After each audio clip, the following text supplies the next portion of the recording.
नमस्कार दोस्तों, मैं संतोष पटेल स्वागत करता हूं आपके अपने YouTube चैनल डिजिटल भंडार पर। आज की वीडियो में हम CPCT एग्जाम नवंबर 2022 के लिए कंप्यूटर के इम्पोर्टेंट क्वेश्चंस को समझने वाले हैं। यह हमारा CPCT एग्जाम नवंबर 2022 के लिए फर्स्ट वीडियो है, पार्ट 1 है। इस वीडियो में हम कंप्यूटर से संबंधित 20 इंपोर्टेंट क्वेश्चंस को समझने वाले हैं। यदि आप CPCT एग्जाम की तैयारी कर रहे हैं, CPCT एग्जाम को क्वालिफाई करना चाहते हैं, तो हमारे वीडियो के माध्यम से आप CPCT एग्जाम के लिए कंप्यूटर के इंपोर्टेंट क्वेश्चंस को समझ सकते हैं। चलिए शुरुआत करते हैं आज की वीडियो का। देखते हैं आज का हमारा पहला क्वेश्चन क्या है। पहला क्वेश्चन हमसे पूछा गया है, कंप्यूटर सिस्टम में कितने प्रकार के नंबर सिस्टम उपयोग किए जाते हैं। कंप्यूटर सिस्टम में कितने प्रकार के नंबर सिस्टम उपयोग किए जाते हैं। अब CPCT के एग्जाम में 2 से 3 क्वेश्चन कंप्यूटर नंबर सिस्टम से संबंधित जरूर होते हैं। कंप्यूटर सिस्टम में 4 प्रकार के नंबर सिस्टम यूज किए जाते हैं, 4 प्रकार के। पहला होता है बाइनरी नंबर सिस्टम, बाइनरी जिसका बेस होता है 2। दूसरा होता है ऑक्टल नंबर सिस्टम जिसका बेस होता है 8। तीसरा होता है डेसिमल नंबर सिस्टम जिसका बेस होता है 10। और चौथा होता है हेक्साडेसिमल नंबर सिस्टम जिसका बेस होता है 16। तो कंप्यूटर सिस्टम में टोटल 4 प्रकार के नंबर सिस्टम यूज किए जाते हैं। आपको यहां पर यह क्वेश्चन भी तैयार करना है कि किस नंबर सिस्टम का बेस क्या होता है। बाइनरी नंबर सिस्टम का बेस होता है 2। इसमें 0 से लेकर 1 तक के नंबर को स्टोर किया जाता है। दूसरा होता है ऑक्टल नंबर सिस्टम जिसका बेस होता है 8। इसमें 0 से लेकर 7 तक के नंबर को स्टोर किया जाता है। तीसरा नंबर सिस्टम होता है डेसिमल नंबर सिस्टम जिसका बेस होता है 10। इसमें 0 से लेकर 9 तक के नंबर को स्टोर किया जाता है। और लास्ट होता है हेक्साडेसिमल नंबर सिस्टम जिसका बेस होता है 16। इस नंबर सिस्टम में 0 से लेकर 9 तक तो नंबर यूज किए जाते हैं, 0 से लेकर 9 तक नंबर यूज किए जाते हैं, लेकिन 10 को A से रिप्रेजेंट किया जाता है, 11 को B से रिप्रेजेंट किया जाता है, 12 को C से रिप्रेजेंट किया जाता है, 13 को D से रिप्रेजेंट किया जाता है, 14 को E से रिप्रेजेंट किया जाता है और 15 को F से रिप्रेजेंट किया जाता है। तो यह होते हैं कंप्यूटर में 4 प्रकार के नंबर सिस्टम जिनका अलग अलग बेस होता है और अलग अलग रेंज होती है। आपको पेपर में नंबर सिस्टम को कन्वर्ट करने के क्वेश्चन भी मिलेंगे, मतलब एक नंबर सिस्टम को दूसरे नंबर सिस्टम में किस प्रकार कन्वर्ट किया जाता है। तो आने वाले वीडियोस में हम नंबर सिस्टम को कन्वर्ट करना भी सीखने वाले हैं। आज हमसे क्वेश्चन पूछा गया था कंप्यूटर सिस्टम में कितने प्रकार के नंबर सिस्टम उपयोग किए जाते हैं, तो वह होगा टोटल 4 प्रकार के नंबर सिस्टम यूज किए जाते हैं। इस क्वेश्चन का सही आंसर है ऑप्शन नंबर बी। देखते हैं हमारे नेक्स्ट क्वेश्चन को। नेक्स्ट क्वेश्चन है, ट्रांजिस्टर का उपयोग किस जनरेशन के कंप्यूटर में किया जाता था। ट्रांजिस्टर का उपयोग किस जनरेशन के कंप्यूटर में किया जाता था। यहां पर आपको 4-5 क्वेश्चन तैयार करने मिलेंगे। यह क्वेश्चन कंप्यूटर सिस्टम की जनरेशन से संबंधित है। कंप्यूटर सिस्टम की जनरेशन में ट्रांजिस्टर का उपयोग किस जनरेशन के कंप्यूटर में किया जाता था। आपको पहला क्वेश्चन यहां पर तैयार करना है कि कंप्यूटर सिस्टम की टोटल कितनी जनरेशन है। कंप्यूटर सिस्टम की टोटल 5 जनरेशन है, 5 जनरेशन, जो कि फर्स्ट जनरेशन से लेकर 5th जनरेशन तक है। कंप्यूटर सिस्टम की टोटल 5 जनरेशन है जो कि फर्स्ट जनरेशन से लेकर 5th जनरेशन तक है। अब आपको 5 जनरेशन में उपयोग होने वाली टेक्नोलॉजी को याद करना है। तो जो फर्स्ट जनरेशन के कंप्यूटर हैं इसमें उपयोग किया जाता है वैक्यूम ट्यूब का।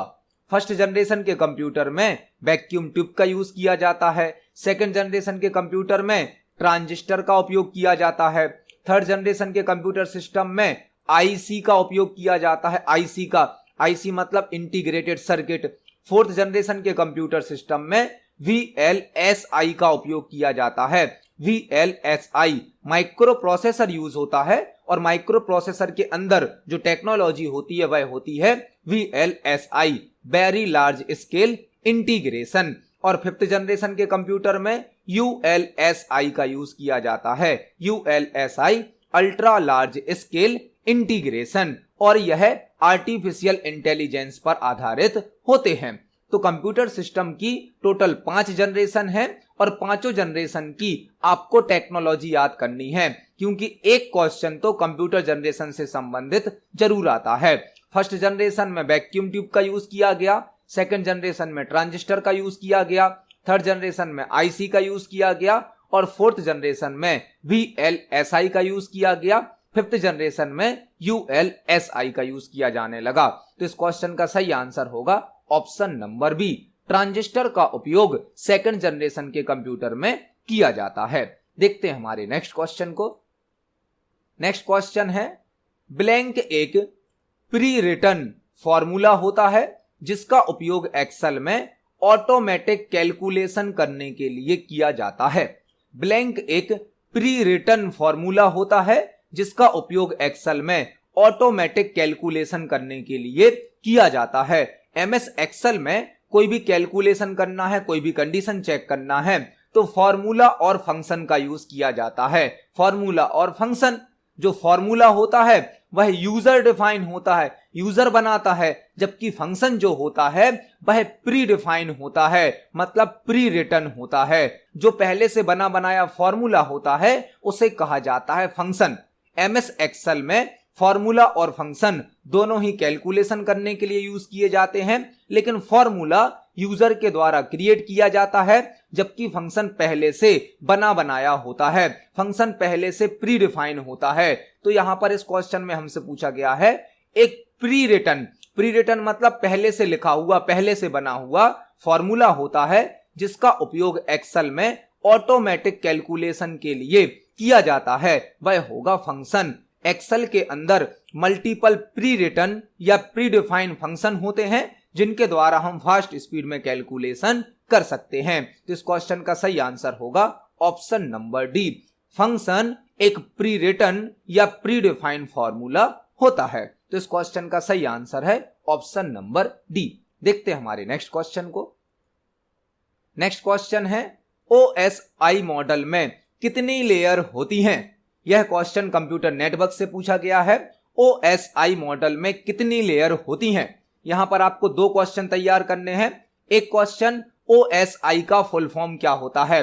OSI का फुल फॉर्म होता है ओपन सिस्टम इंटरकनेक्शन।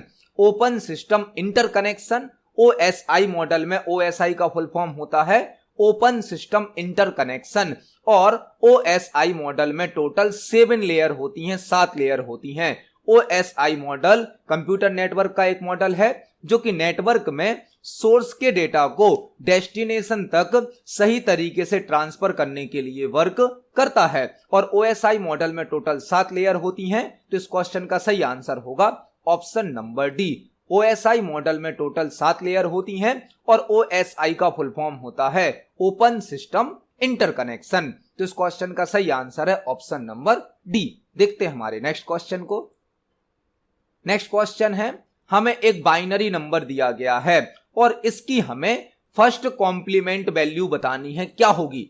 यह क्वेश्चन कंप्यूटर नंबर सिस्टम से संबंधित है, डिजिटल इलेक्ट्रॉनिक्स से संबंधित है।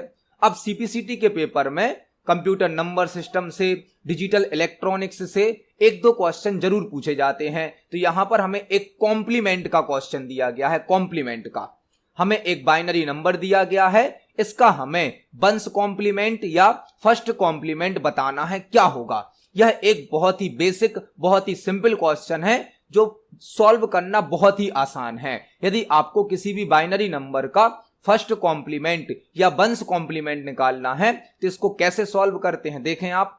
आपको बाइनरी नंबर जो दिया गया है वह है 1 0 1 0 1। यह हमारा बाइनरी नंबर है, इसका हमें फर्स्ट कॉम्प्लीमेंट, वंश कॉम्प्लीमेंट निकालना है। तो आपको नंबर में जो 1 दिया गया है इसको आप 0 से बदल दें और जो 0 दिया गया है उसको 1 से बदल दें। मतलब आपको 1 को 0 में चेंज करना है और 0 को 1 में चेंज करना है। आपका फर्स्ट कॉम्प्लीमेंट कैलकुलेट हो जाएगा। हमारा जो क्वेश्चन था वह क्या था? 1 0 1 0 1। तो हमने यहां पर 1 को 0 में बदला, 0 को 1 में बदला, हमारा फर्स्ट कॉम्प्लीमेंट निकल आया। हमारा जो फर्स्ट कॉम्प्लीमेंट निकला वह क्या आया? 0 1 0 1 0। तो हमारा आंसर होगा ऑप्शन नंबर ए। आप देख सकते हैं फर्स्ट कॉम्प्लीमेंट को या वंस कॉम्प्लीमेंट को कैलकुलेट करना कितना आसान है। इस प्रकार के क्वेश्चन भी पेपर में आते हैं, इनको सॉल्व करना बहुत ही आसान है। तो यदि आपको कोई भी बाइनरी नंबर दिया गया है और उसका आपको फर्स्ट कॉम्प्लीमेंट कैलकुलेट करना है तो आप 0 को 1 से बदल दें और 1 को 0 से बदल दें, आपका first complement ones complement calculate होकर आ जाएगा। तो इस क्वेश्चन का आंसर होगा ऑप्शन नंबर ए। जो बाइनरी नंबर हमें दिया गया था उसका फर्स्ट कॉम्प्लीमेंट होगा 01010। इस क्वेश्चन का सही आंसर है ऑप्शन नंबर ए। देखते हैं हमारे नेक्स्ट क्वेश्चन को। नेक्स्ट क्वेश्चन है न्यू डॉक्यूमेंट क्रिएट करने के लिए किस शॉर्टकट की का उपयोग किया जाता है। न्यू डॉक्यूमेंट क्रिएट करने के लिए किस शॉर्टकट की का उपयोग किया जाता है। यह क्वेश्चन एमएस वर्ड से पूछा गया है। एमएस वर्ड से, एमएस वर्ड जो कि एक वर्ड प्रोसेसिंग सॉफ्टवेयर है जो हमें टाइपिंग करने की, फॉर्मेटिंग करने की सुविधा प्रदान करता है। एमएस वर्ड में जो फाइल बनती है उसे कहा जाता है डॉक्यूमेंट। एमएस वर्ड में क्रिएट होने वाली फाइल को डॉक्यूमेंट कहा जाता है। हमसे पूछा गया है यदि हमें एक नया डॉक्यूमेंट बनाना है, मतलब एक नई फाइल बनानी है, तो कौन सी शॉर्टकट की का उपयोग किया जाएगा। यह बहुत ही बेसिक और सिंपल क्वेश्चन है। न्यू डॉक्यूमेंट या न्यू फाइल के लिए Ctrl+N शॉर्टकट की का यूज किया जाता है। Ctrl+N न्यू की शॉर्टकट की होती है। यहां पर आपको 3 क्वेश्चन और तैयार करने हैं। Ctrl+O ओपन की शॉर्टकट की होती है। ओपन की मतलब पहले से बनी हुई फाइल को ओपन करने के लिए Ctrl+O का यूज किया जाता है। Ctrl+P प्रिंट की शॉर्टकट की होती है। प्रिंट की शॉर्टकट की, डॉक्यूमेंट की हार्ड कॉपी प्राप्त करने के लिए प्रिंट ऑप्शन का यूज किया जाता है और प्रिंट की शॉर्टकट की होती है Ctrl+P। Ctrl+A सिलेक्ट ऑल की शॉर्टकट की होती है। यदि हमें कंप्लीट डॉक्यूमेंट को सिलेक्ट करना है तो Ctrl+A शॉर्टकट की का यूज किया जाता है। यहां पर हमसे न्यू डॉक्यूमेंट की शॉर्टकट की पूछी गई थी जो कि होती है Ctrl+N। तो इस क्वेश्चन का सही आंसर है ऑप्शन नंबर डी। देखते हैं हमारे नेक्स्ट क्वेश्चन को। नेक्स्ट क्वेश्चन है लाइनेक्स एक ब्लैंक का एग्जाम्पल है। लाइनेक्स एक ब्लैंक का एग्जाम्पल है। लाइनेक्स क्या है हमें यहां पर बताना है। लाइनेक्स एक ब्लैंक का एग्जाम्पल है। लाइनेक्स क्या एप्लीकेशन सॉफ्टवेयर है, लैंग्वेज ट्रांसलेटर है, सिस्टम सॉफ्टवेयर है या यूटिलिटी सॉफ्टवेयर है। तो लाइनेक्स एक ऑपरेटिंग सिस्टम होता है। ऑपरेटिंग सिस्टम, और ऑपरेटिंग सिस्टम का मतलब होता है सिस्टम सॉफ्टवेयर। लाइनेक्स एक ऑपरेटिंग सिस्टम है और ऑपरेटिंग सिस्टम का मतलब है सिस्टम सॉफ्टवेयर। लाइनेक्स एक ऑपरेटिंग सिस्टम है, एक सिस्टम सॉफ्टवेयर है जो कि एक फ्री ऑपरेटिंग सिस्टम है, जो कि एक ओपन सोर्स ऑपरेटिंग सिस्टम है और लाइनेक्स को लिनस टोरवाल्ड के द्वारा क्रिएट किया गया है। लाइनेक्स एक ऑपरेटिंग सिस्टम है, लाइनेक्स एक सिस्टम सॉफ्टवेयर है, लाइनेक्स एक फ्री ऑपरेटिंग सिस्टम है, एक ओपन सोर्स ऑपरेटिंग सिस्टम है और लाइनेक्स को लिनस टोरवाल्ड के द्वारा क्रिएट किया गया है। तो इस क्वेश्चन का सही आंसर होगा ऑप्शन नंबर सी। लाइनेक्स एक सिस्टम सॉफ्टवेयर का एग्जाम्पल होता है। देखते हैं हमारे नेक्स्ट क्वेश्चन को। नेक्स्ट क्वेश्चन है निम्न में से कौन एक वोलेटाइल मेमोरी है। निम्न में से कौन एक वोलेटाइल मेमोरी है। वोलेटाइल मतलब अस्थाई, टेम्परेरी। निम्न में से कौन एक वोलेटाइल मेमोरी है। वोलेटाइल का मतलब होता है अस्थाई या टेम्परेरी, मतलब ऐसी कौन सी मेमोरी है जो कुछ समय तक डेटा को स्टोर करती है। वह होती है रैम। रैम कंप्यूटर सिस्टम में एक वोलेटाइल मेमोरी होती है, एक अस्थाई मेमोरी होती है, टेम्परेरी मेमोरी होती है जो कुछ समय तक डेटा को स्टोर करती है। जब तक कंप्यूटर सिस्टम ऑन रहता है तब तक रैम में डेटा स्टोर रहता है। कंप्यूटर सिस्टम के ऑफ होने पर रैम से डेटा डिलीट हो जाता है। तो इस क्वेश्चन का सही आंसर होगा option number A, RAM. RAM एक वोलेटाइल मेमोरी होती है और रैम का फुल फॉर्म होता है random access memory. Random access memory. आपको रोम का फुल फॉर्म याद करना है, रीड ओनली मेमोरी। रोम का फुल फॉर्म होता है रीड ओनली मेमोरी। एसएसडी का फुल फॉर्म होता है solid state drive.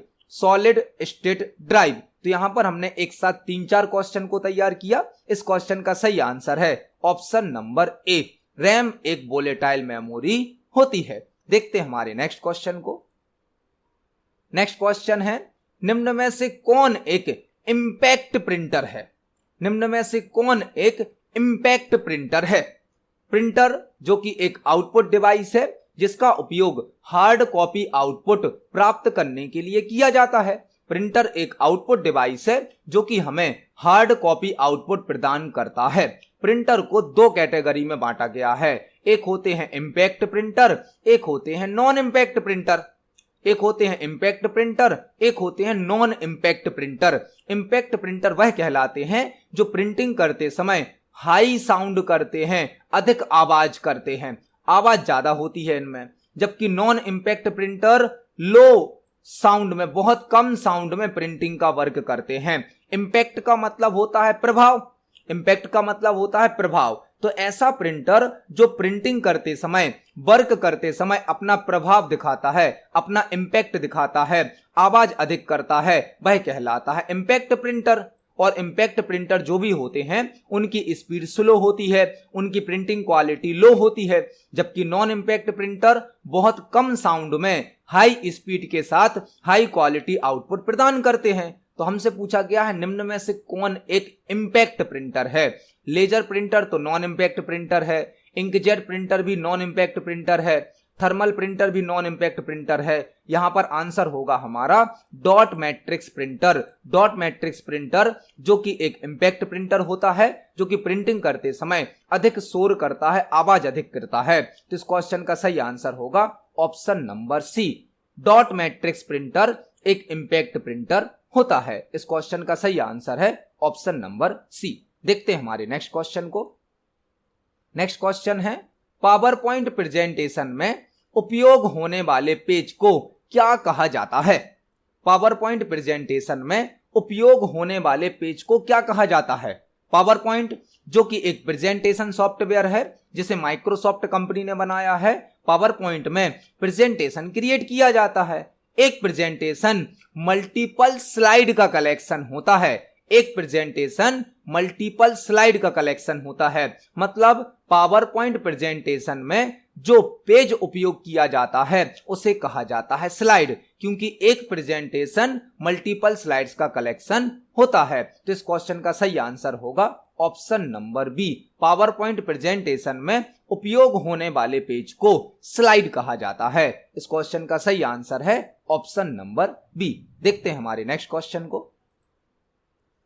Next question है, कंप्यूटर नेटवर्क में पैन का फुल फॉर्म क्या होता है? कंप्यूटर नेटवर्क में पैन का फुल फॉर्म क्या होता है? PAN। आपने कंप्यूटर नेटवर्क के कई टाइप्स पढ़े होंगे, कई प्रकार पढ़े होंगे, जैसे कि लैन, मैन, वैन। उसी में एक टाइप होता है पैन, जो कि सबसे छोटा नेटवर्क होता है। कंप्यूटर नेटवर्क के जो भी टाइप होते हैं उन सभी में सबसे छोटा नेटवर्क होता है पैन। पैन का फुल फॉर्म होता है personal area network. Personal area network. फिर आता है लैन। लैन का फुल फॉर्म होता है लोकल एरिया नेटवर्क। फिर आता है मैन। मैन का फुल फॉर्म होता है मेट्रोपॉलिटन एरिया नेटवर्क। फिर आता है वैन, जिसका फुल फॉर्म होता है वाइड एरिया नेटवर्क। तो पैन मतलब पर्सनल एरिया नेटवर्क, जो कि एक सबसे छोटा, सबसे स्मॉल कंप्यूटर नेटवर्क का टाइप होता है। और पैन का फुल फॉर्म होता है पर्सनल एरिया नेटवर्क। लैन का फुल फॉर्म होता है लोकल एरिया नेटवर्क। मैन का फुल फॉर्म होता है मेट्रोपॉलिटन एरिया नेटवर्क। और वैन का फुल फॉर्म होता है वाइड एरिया नेटवर्क। इस क्वेश्चन का सही आंसर है ऑप्शन नंबर ए। पैन का फुल फॉर्म होता है पर्सनल एरिया नेटवर्क। देखते हैं हमारे नेक्स्ट क्वेश्चन को। नेक्स्ट क्वेश्चन है, निम्न में से कौन एक लॉजिक गेट नहीं है? निम्न में से कौन एक लॉजिक गेट नहीं है? कंप्यूटर सिस्टम में कई प्रकार के लॉजिक गेट यूज किए जाते हैं। लॉजिक गेट जो कि बाइनरी डेटा को एक स्थान से दूसरे स्थान पर ट्रांसफर करते हैं। लॉजिक गेट कई प्रकार के होते हैं, जैसे कि एंड गेट, और गेट, नॉट गेट, एक्स और गेट, एक्स नॉर गेट, कई प्रकार के गेट होते हैं। हमसे पूछा गया है निम्न में से कौन एक लॉजिक गेट नहीं है? तो एंड गेट तो होता है, नॉट गेट भी होता है, एक्स और गेट भी होता है, लेकिन इक्वल गेट नहीं होता है। और गेट होता है, एंड गेट होता है, नॉट गेट होता है, एक्स और गेट होता है, एक्स नॉर गेट होता है, नैंड गेट होता है लेकिन इक्वल गेट नहीं होता है। तो इस क्वेश्चन का सही आंसर होगा option number A, logic gate में इक्वल गेट नाम का कोई गेट नहीं होता है। तो इस क्वेश्चन का सही आंसर है ऑप्शन नंबर ए। देखते हैं हमारे नेक्स्ट क्वेश्चन को। नेक्स्ट क्वेश्चन है सीडी का फुल फॉर्म क्या होता है। बहुत ही बेसिक और सिंपल क्वेश्चन है, लेकिन यहां पर आपको 2-3 क्वेश्चन तैयार करने मिलेंगे। सीडी का फुल फॉर्म क्या होता है हमसे पूछा गया है। सीडी एक सेकेंडरी स्टोरेज डिवाइस है। सीडी एक सेकेंडरी स्टोरेज डिवाइस है, मतलब यह परमानेंटली डेटा को स्टोर करने के लिए यूज की जाती है। और सीडी एक ऑप्टिकल डिस्क होती है। ऑप्टिकल डिस्क, सीडी एक ऑप्टिकल डिस्क का एग्जाम्पल है। सीडी एक सेकेंडरी स्टोरेज डिवाइस है और सीडी का फुल फॉर्म होता है compact disc. Compact disc CD का फुल फॉर्म होता है।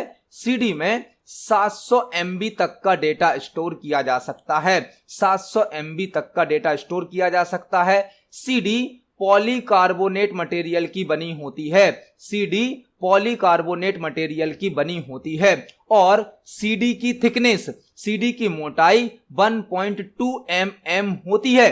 यहां पर आपको सीडी से संबंधित सभी प्रकार के क्वेश्चन एक साथ तैयार करने मिल गए। सीडी एक सेकेंडरी स्टोरेज डिवाइस है, एक ऑप्टिकल डिस्क का एग्जाम्पल है। सीडी का फुल फॉर्म होता है कॉम्पैक्ट डिस्क।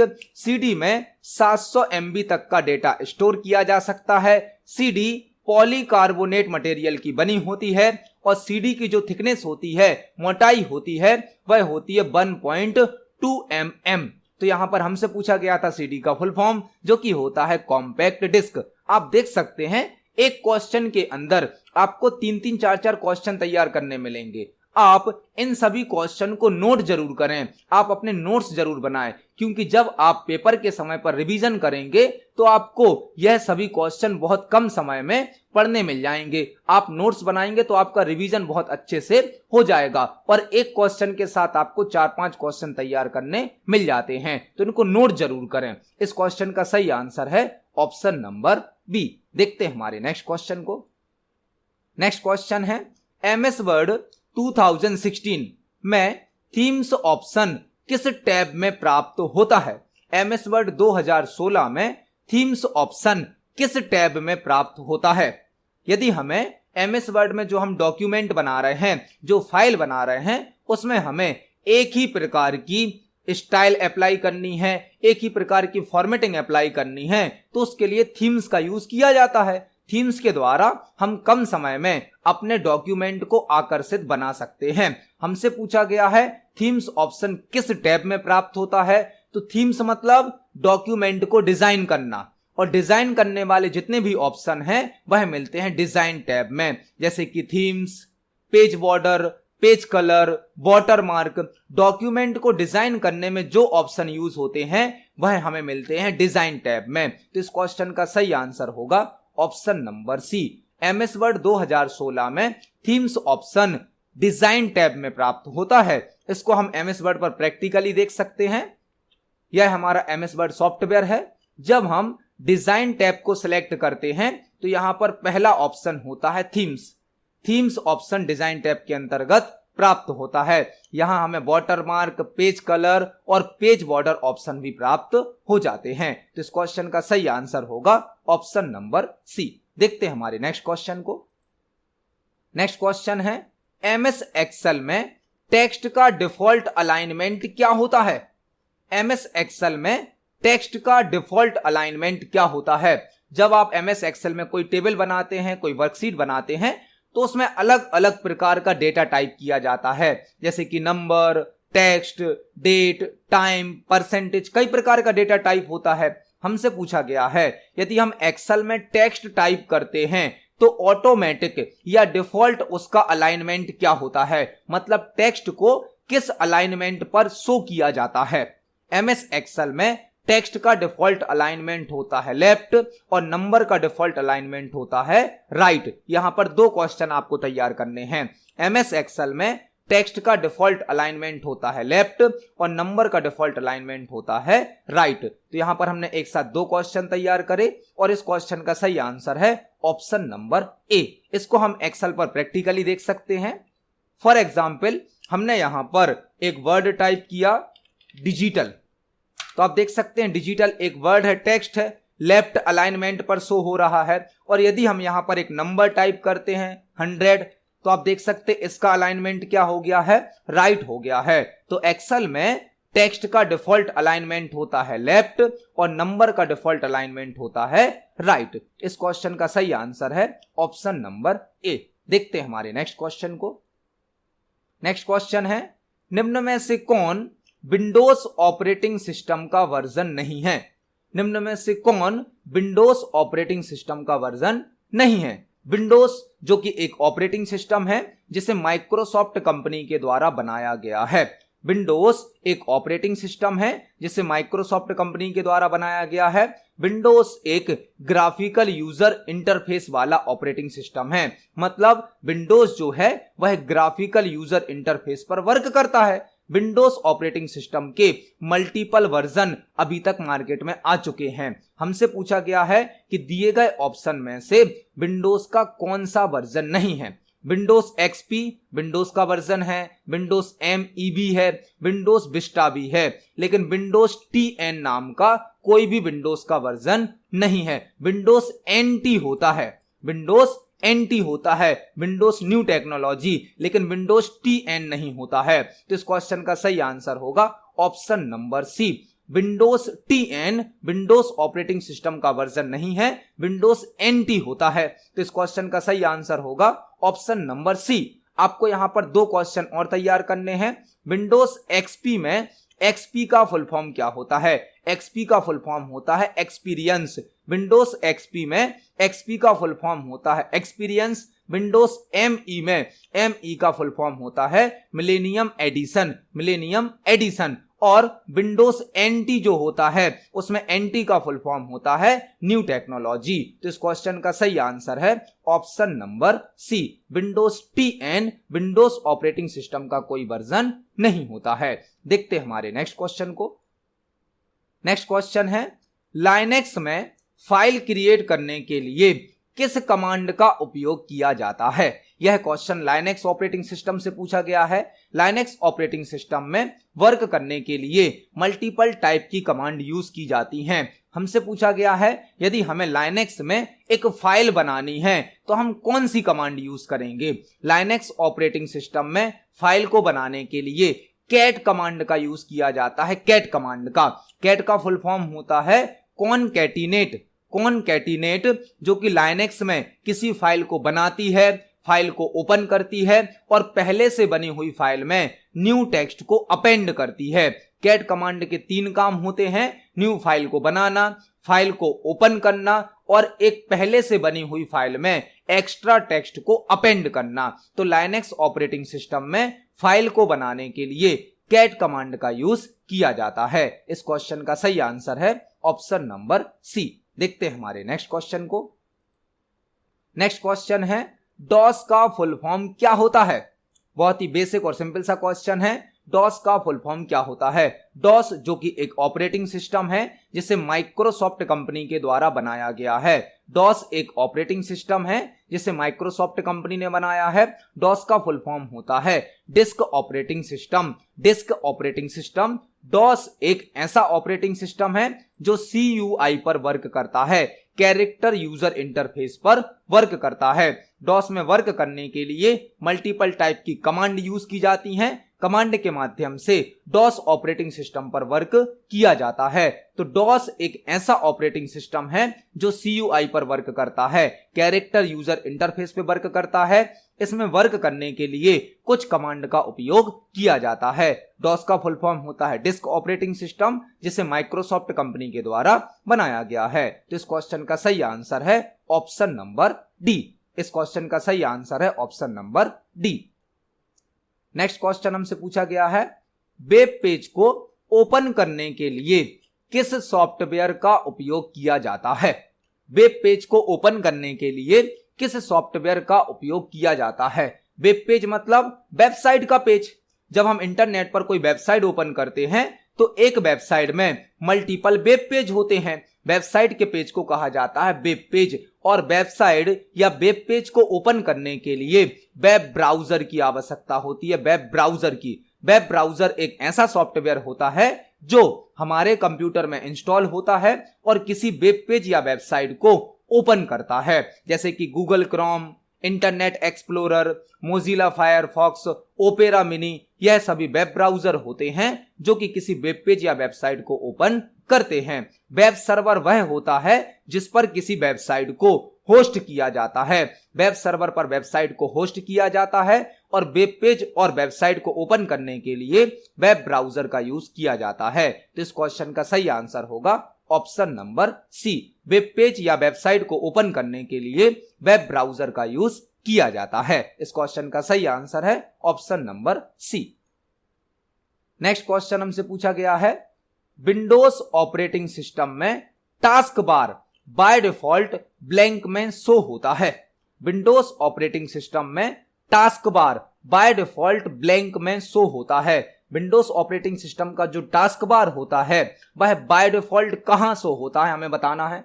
टास्क बार हमारे कंप्यूटर सिस्टम में डेस्कटॉप का एक पार्ट होता है, डेस्कटॉप का, जो कि यह रिप्रेजेंट करता है कि हमारे कंप्यूटर सिस्टम पर अभी कौन कौन से टास्क परफॉर्म किए जा रहे हैं। आप जो भी प्रोग्राम, जो भी सॉफ्टवेयर ओपन करते हैं वह आपको टास्क बार पर शो किए जाते हैं। और विंडोज ऑपरेटिंग सिस्टम में by default task bar bottom में शो होता है, नीचे शो होता है। विंडोज ऑपरेटिंग सिस्टम का जो टास्क बार होता है वह बाय डिफॉल्ट बॉटम में मतलब नीचे शो होता है और इसे चेंज भी किया जा सकता है। इसे हम राइट में, लेफ्ट में या टॉप पर ट्रांसफर भी कर सकते हैं, लेकिन बाय डिफॉल्ट कहां शो होता है, बॉटम में। तो इस क्वेश्चन का सही आंसर है option number D. Windows operating system में task bar by default bottom में शो होता है। तो इस क्वेश्चन का सही आंसर है ऑप्शन नंबर डी। तो आज की वीडियो में हमने सीपीसीटी एग्जाम के लिए कंप्यूटर से संबंधित 20 इंपोर्टेंट क्वेश्चंस को समझा है। जब हम एक क्वेश्चन को समझते हैं तो उससे संबंधित हमें 2-3 क्वेश्चन और भी तैयार करने मिल जाते हैं। तो आप सभी क्वेश्चंस को पढ़ें, समझें, आप इनको नोट जरूर करें, क्योंकि एक क्वेश्चन के साथ आपको 3-4 क्वेश्चन तैयार करने मिलने वाले हैं। आप सभी क्वेश्चंस को पढ़ें, समझें। यदि आपका कोई क्वेश्चन है, कोई डाउट है तो कमेंट सेक्शन में जरूर पूछें। वीडियो पसंद आती है तो वीडियो को लाइक करें, ज्यादा से ज्यादा शेयर करें। मिलते हैं अगली वीडियो में। धन्यवाद।